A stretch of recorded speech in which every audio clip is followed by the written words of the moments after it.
एकादश सर्गः पानभूमिविचयः।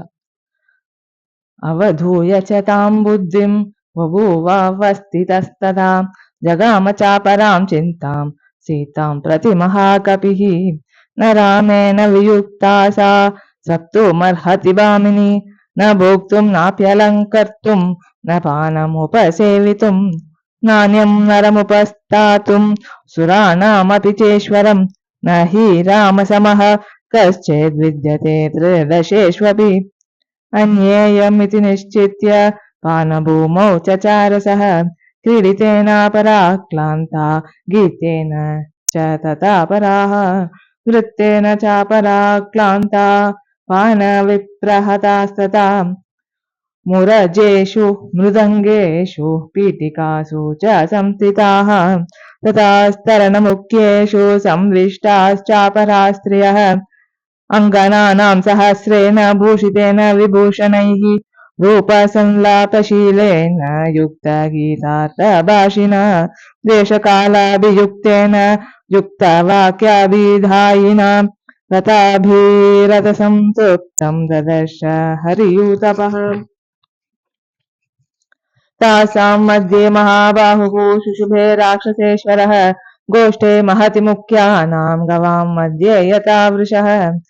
स राक्षसेन्द्र सुशुभे ताभिः परिवृतः स्वयं, करेणुभिर्यतारण्ये परिकीर्णो महाद्विपः, सर्वकामैरुपेतां च पानभूमिन्महात्मनः, ददर्श हरिशार्दूलस्तस्य रक्षापतेर्गृहे, मृगाणां महिषाणां च वराहाणां च भागशः, तत्र न्यस्तानि मांसानि पानभूमौ ददर्श सः,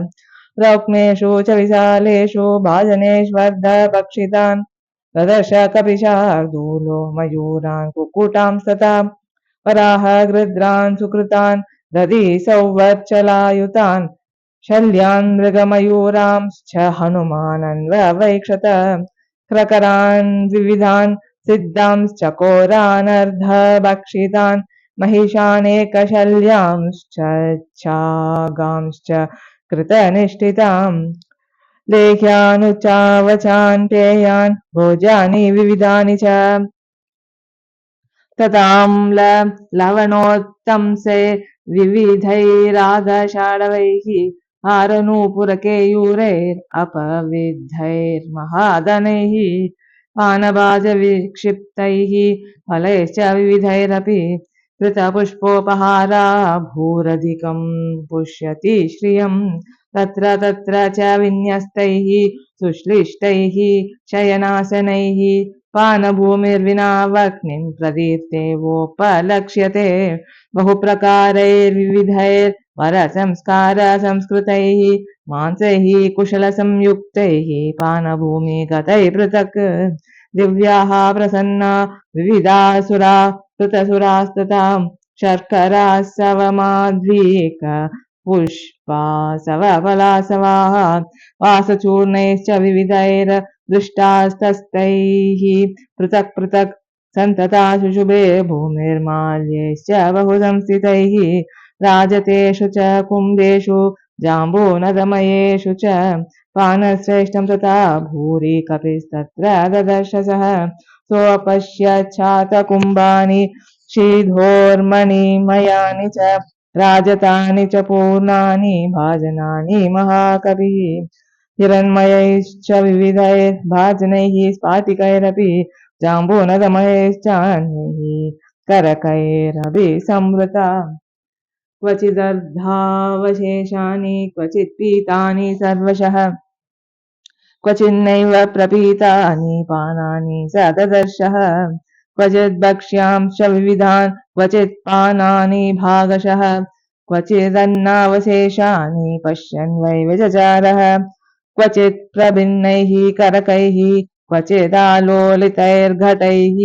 क्वचित् सम्पृक्तमाल्यानि मूलानि च फलानि च, शयनान्यत्र नारीणां शुभ्राणि बहुधा पुनः, परस्परं समश्लिष्य काचित् सुप्ता वराङ्गनाः, काचिच्च वस्त्रमन्यस्याः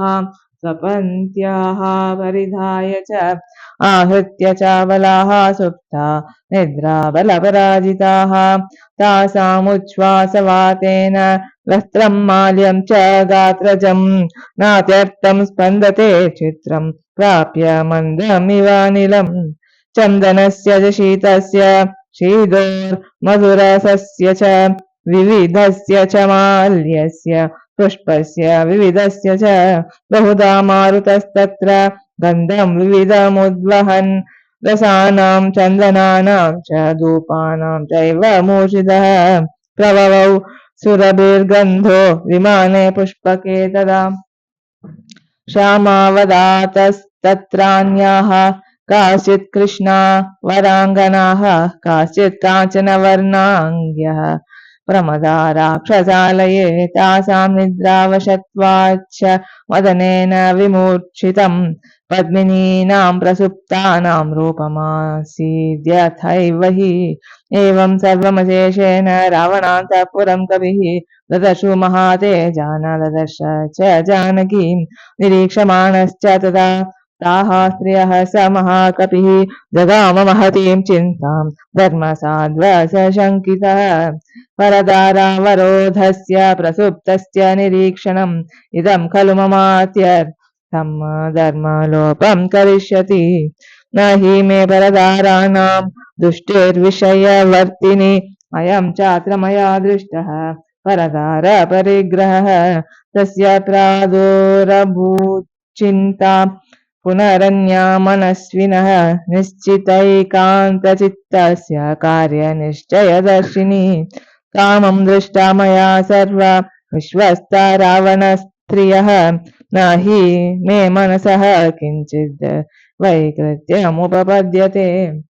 मनो हि हेतुः सर्वेषाम् इन्द्रियाणां प्रवर्तने शुभाशुभास्वस्थासु तच्च मे सुव्यवस्थितं नान्यत्र हि मया शक्या वैदेही परिमार्गितुं स्त्रियो हि स्त्रीषु दृश्यन्ते सर्वथा परिमार्गणे यस्य सत्त्वस्य या योनिस्तस्यां तत्परिमृग्यते न शक्या प्रमदा नष्टा मृगीषु परिमार्गितुं तदिदं मार्गितं तावच्चुच्छेदेन मनसा मया रावणान्तःपुरं सर्वं दृश्यते न च जानकी देवगन्धर्वकन्याश्च नागकन्याश्च वीर्यवान् अवेक्षमाणो हनुमान् नैवापश्यत जानकीं तामपश्यन् कपिस्तत्र पश्यन् वरस्त्रियः अपक्रम्य तदा वीरः प्रज्ञातुमुपचक्रमे